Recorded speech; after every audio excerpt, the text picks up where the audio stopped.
मुस्कान की खुशबू दिल में फूल खिलाए। चाहे कोई प्यार लुटाए, चाहे प्यार छुपाए, आशीर्वाद की छाया पल पल जीवन को महकाए, जीवन को महकाए, जीवन को महकाए।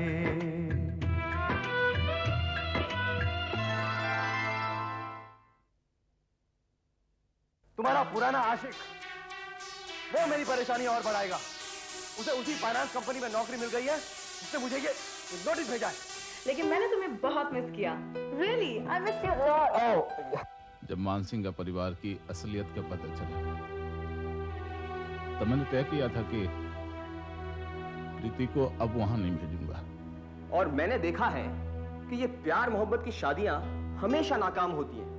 वो लोग सोच रहे हैं कि सुभाष की शादी रूमा से करा दें। ये रूमा है, याद है पिछली बार तुम इससे मिली थी? ये कुछ दिनों के लिए यहीं रुकने वाली है। ओह, हाँ, इसे कैसे भूल सकती हूँ मैं?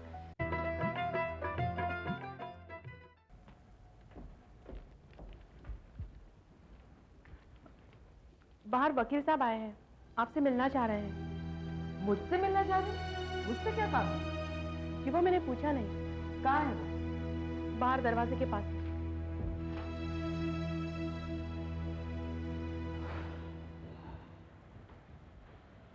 यस। नमस्ते मैडम, सुमित्रा देवी आप ही? That's right. हाँ मैडम, मैं जेके फाइनेंस से आया हूँ आपके इस मकान की नीलामी का नोटिस लेकर के। आप इस पे साइन कर दीजिए। Get out. मैडम ये कानूनी कार्रवाई है, आप इस पे साइन कर दीजिए। I said just get out. मैं इन कागजात पे साइन नहीं करूंगी। तो है with you. Madam please behave yourself. अगर आप ये नोटिस एक्सेप्ट नहीं करेंगी तो क्या कर लेंगे आप? जो आपकी मर्जी में आए करिए। ये नोटिस यहाँ चिपका दो भाई। Hey, stop it! ये आप क्या कर रहे हैं? देखिए मैडम, ये कानूनी कार्रवाई मैंने आपसे कहा ना, अगर आप हमें नहीं करने देंगी तो हम पुलिस को बुलाएंगे। I request you please. Okay ठीक है, रुक जाओ भाई, वेट करो।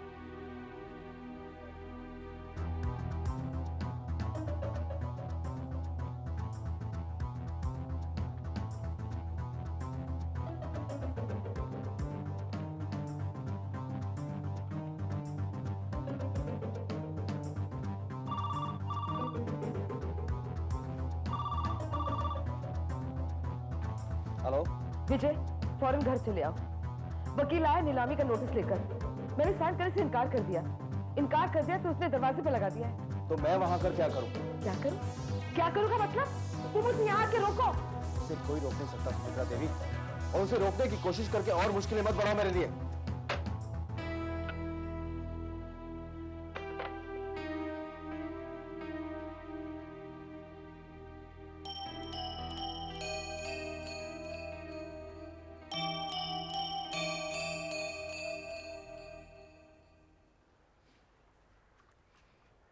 चाय। डैड, चाय के साथ कुछ खाएंगे? चाय देने के बाद पूछ रही हो, पहले ही ले आती। I'm sorry, I'll just get it.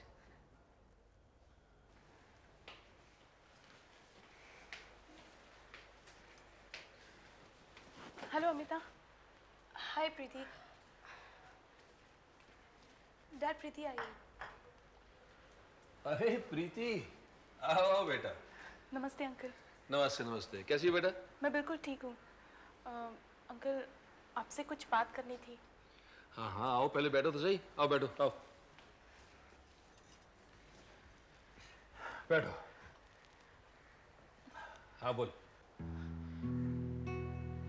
Uncle, आपकी जो दोस्त है ना, मिस राधा जोशी, जो फाइनेंस कंपनी में काम करती है, हाँ हाँ,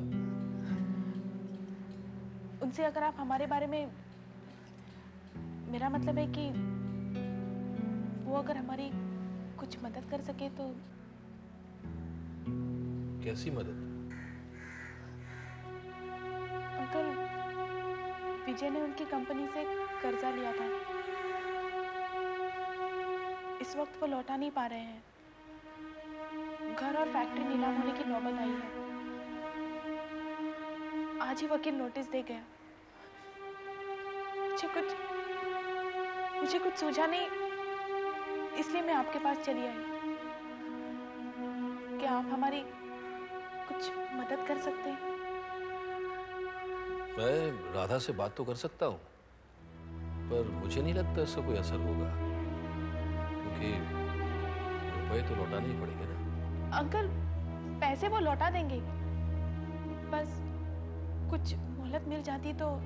प्रीति, तुम अपने बाबूजी से जाके क्यों नहीं कहती? जितने रुपए चाहिए वो तुम्हें दिलवा देंगे। बाबूजी कैसे देंगे? उनके दोस्त है ना मिस्टर मित्तल, उनसे कह देंगे। वैसे भी वो अपनी बेटी की शादी सुभाष से करना चाहते हैं। उनके पास तो बहुत सारे रुपए हैं। 2-3 करोड़ तो उनके लिए मामूली सी बात है। ये ताना तो मुझे क्यों दे रही है? हाँ, मैं तुम्हें ताना कहाँ दे रही हूँ प्रीति, मैं तो तुम्हें सुझाव दे रही हूँ। अरे हाँ, मैंने सुना है कि सुभाष भी शादी के लिए राजी हो गया है। दौलत देकर उसकी भी नीयत बदल गई। अमिता, ये क्या बकवास कर रही हो तुम? प्रीति का इन बातों से क्या संबंध? संबंध है डैड, क्योंकि प्रीति ही चाहती थी मैं और सुभाष अलग हो जाए। बड़े बड़े लेक्चर्स दिए थे ना तुमने मुझे, और क्या हुआ? आज तुम ही हमसे मदद मांगने आई हो। अमिता, चुप करो। डैड प्लीज इसकी तरफदारी मत कीजिए। She does not deserve it. इसके पति ने सुभाष को धोखा दिया है, उसका 20 लाख का नुकसान किया है। इसे जाकर करो, पहले वो रुपए वापस करे। ये बात सुभाष मुझसे कह सकता है, लेकिन तुझे ये बात कहने का कोई हक नहीं है। देशमुख अंकल से पुराने संबंध थे, इसलिए मैं यहाँ आई थी, लेकिन अब फिर कभी नहीं आऊंगी। प्रीति, अंकल, आपने तो कह दिया है ना कि आप इस मामले में कोई मदद नहीं कर सकते, तो फिर यहाँ रुकने का क्या फायदा है? नमस्ते।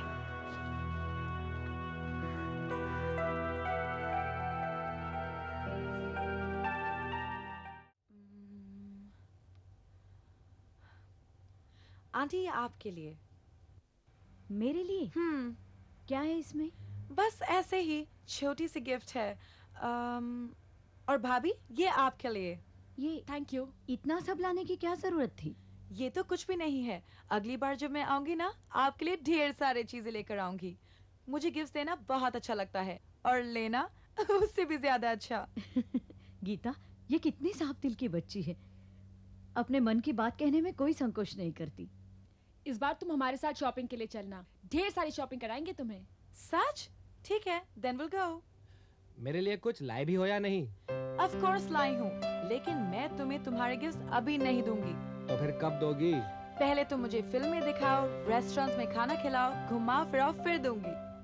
फिर तो ये तोहफे ना मुझे बहुत महंगे पड़ेंगे। मैं तो तुम्हें कहीं नहीं लेके जाने। हाँ? क्यों नहीं ले जाएगा? तुझे आज ही ले जाना पड़ेगा उसे। हाँ, हम आज ही चलेंगे, लेकिन पिछली बार की तरह तुम अपनी वो फ्रेंड अमिता को साथ मत लेकर आना। सुभाष, तू अमिता को साथ ले गया था? यस आंटी, और पता है पिछली बार वो बिना बात के सुबह से एंग्री होकर चली गई थी, लेकिन इस बार तो हम अकेले ही चलेंगे ना। ठीक है बाबा, इस बार हम अकेले ही चलेंगे। Okay, then I show you your gifts. चलो। ये कितने प्यारी बच्चे हैं ना। जी।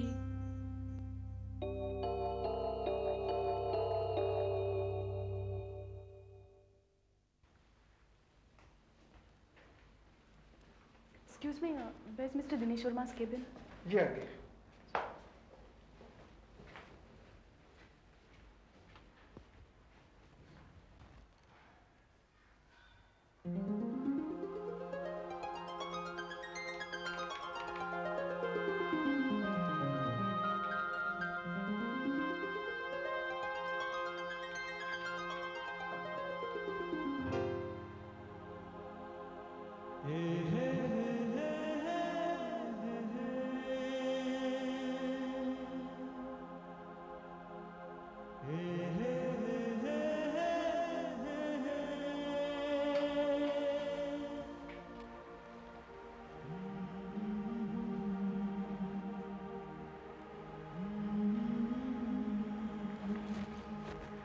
आओ ना प्रीति, आओ।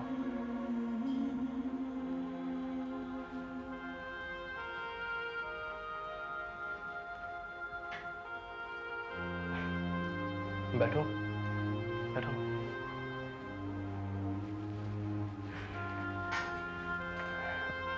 कुछ पियोगी तुम? कुछ मंगाओ मैं तुम्हारे लिए? तुम ये सब क्यों कर रहे हो? क्यों कर रहे हो तुम ये मेरे साथ? प्रीति मैं क्या कर रहा हूँ? तुम्हारे शौहर आए थे और वो भी मुझ पर यही इल्जाम लगा रहे थे। उन्हें भी यही लगता है कि उनके खिलाफ एक्शन लेने वाला मैं ही हूँ। तुम नहीं तो फिर और कौन है?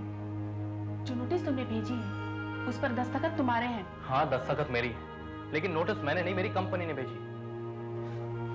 तो क्या तुम उसे रोक नहीं सकते? चंद दिनों की मोहलत भी नहीं दे सकते आप? प्रीति मेरे हाथ में कुछ नहीं है, ये डिसीजन मेरी कंपनी का है, इस पर मैं कुछ भी नहीं कर सकता। प्रीति कोई कुछ नहीं कर सकता, किसी ने कुछ नहीं किया है, लेकिन लांछन मुझ पर लगाया जाता है।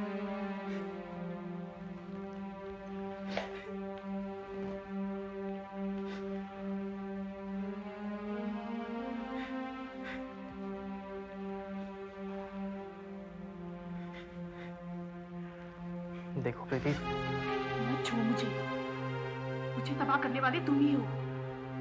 क्यों आए थे तुम मेरी जिंदगी में? जिंदगी भर तुम्हारा साथ निभाने आया था मैं, लेकिन किस्मत ने मौका ही नहीं दिया। वो तो मुझसे पहले ही रूठ चुकी और अब तुम भी मुझसे खफा हो। मेरी बात का यकीन करो प्रीति, जो कुछ भी तुम और तुम्हारे शौहर मेरे बारे में समझ रहे हो वो सब गलत है। मैं तुम्हें दुख पहुंचाऊं, तुमसे बदला लूं, ऐसा तो मैंने कभी नहीं सोचा था। सच बताओ प्रीति, क्या तुम भी यही समझती हो कि मैं ये सब कर रहा हूं? लेकिन लोग यही समझते हैं। लोग यानी तुम्हारे शौहर प्रीति, है ना? देखो प्रीति, तुम उनकी पत्नी हो, क्या तुम उन्हें समझा नहीं सकती? इस वक्त वो इतने परेशान है कि उन्हें कोई भी नहीं समझा सकता। मैं यहाँ इस उम्मीद से आई थी कि शायद तुम हमारी कुछ मदद कर सको, लेकिन अब देख रही हूँ कि तुम्हारे बस में कुछ नहीं है। चलती हूँ। प्रीति,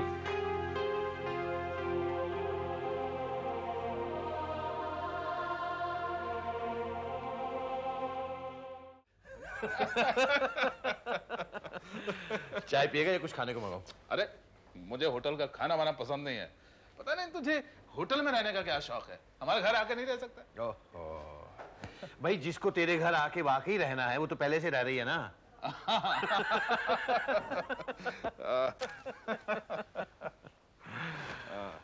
और तू बता, तू कब आ रहा है हमारे पास? आऊंगा, बहुत जल्द आऊंगा। और सुभाष का क्या प्रोग्राम बनाया, उसे कब भेज रहा है?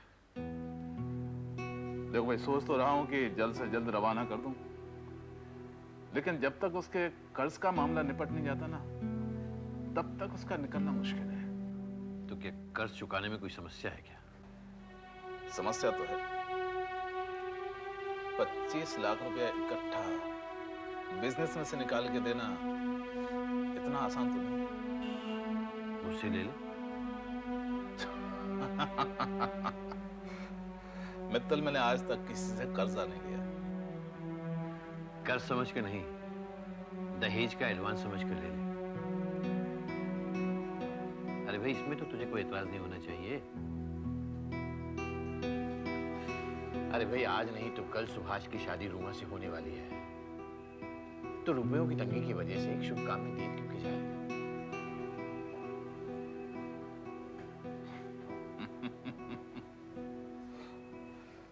ठीक है, जैसी तेरी इच्छा।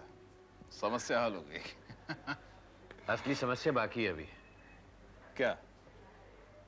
सुभाष की वो दोस्त अमिता, जिसका तूने मुझसे जिक्र किया था। हाँ, देख, उसके बारे में तू सुभाष से साफ साफ बात कर ले। उससे कह दे कि मेरे बिजनेस में वो तभी शामिल हो सकता है जब उसकी शादी रूमा से होगी। कहीं ऐसा ना हो कि वहां आने के बाद वो शादी से इनकार कर दे। वो क्या इनकार करेगा? अब वो वही करेगा जो मैं चाहता हूं।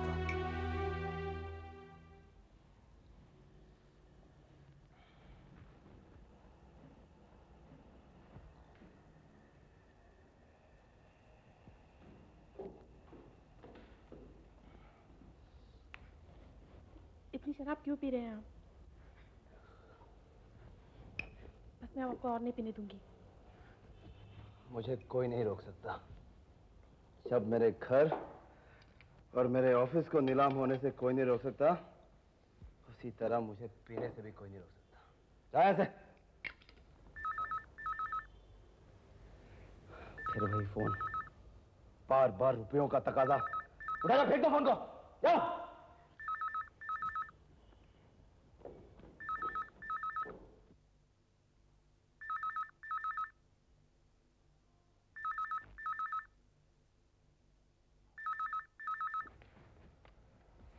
हेलो प्रीति,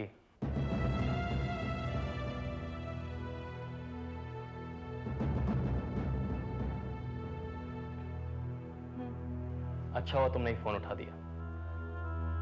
क्या चाहिए? मुझे कुछ नहीं चाहिए तुमसे। तुम जिस काम से मेरे पास आई थी, इसी सिलसिले में मैंने फोन किया है। कहो। मैंने मिस राधा जोशी से बात की। नीलामी पोस्टपोन करने के लिए शायद वो राजी हो जाए, लेकिन तुम्हारे शौहर को आके उनसे मिलना होगा उनके ऑफिस में। तो ये बात तुम उनके ऑफिस फोन करके उन्हें कह दो। मुझे क्यों कह रहे हो? प्रीति, तुम आई थी मेरे पास, इसीलिए मैं तुमसे कह रहा हूँ, और कोई कारण नहीं है फोन करने का। और एक बात सुन लो प्रीति, मैं ये कोशिश सिर्फ तुम्हारे कहने। किसका फोन था? किसी का नहीं। किसी का नहीं तो फिर किससे बात कर रही थी इतनी देर तक? हाँ? मैं बताती हूँ किससे बात कर रही थी ये फोन पे। जिस लड़के से ये कॉलेज में इश्क लड़ाती थी ना, उससे दोबारा मिलना शुरू किया है इसने। वो झूठ है, मेरा उससे कोई वास्ता नहीं है। वास्ता नहीं तो क्या कह रहा था वो फोन पे? तो उससे मिलने गई थी या नहीं?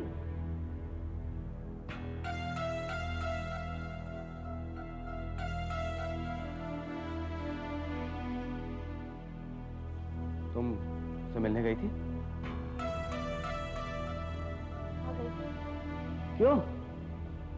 क्यों मिलने गई थी दिनेश को? मैं दिनेश से मिलने नहीं गई थी। ऑफिस के उस आदमी से मिलने गई थी जिसने हमारे घर नीलामी का नोटिस भेजा है। रिक्वेस्ट करने गई थी कि वो भीख मांगने गई थी? विजय मानसिंगा के लिए हाथ फैलाने गई थी उसके सामने? बोल, क्यों गई थी उससे मिलने? बोल।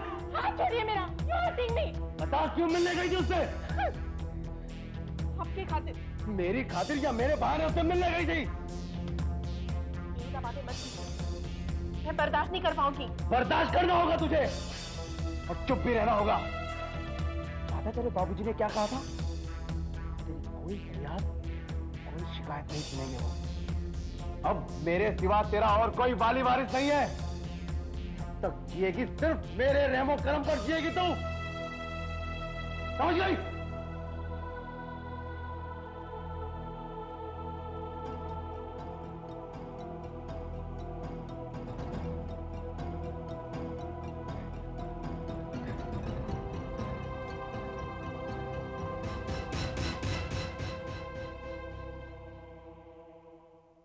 झरनों पर किसकी बंदिश है, पवन पे किसका पहरा है।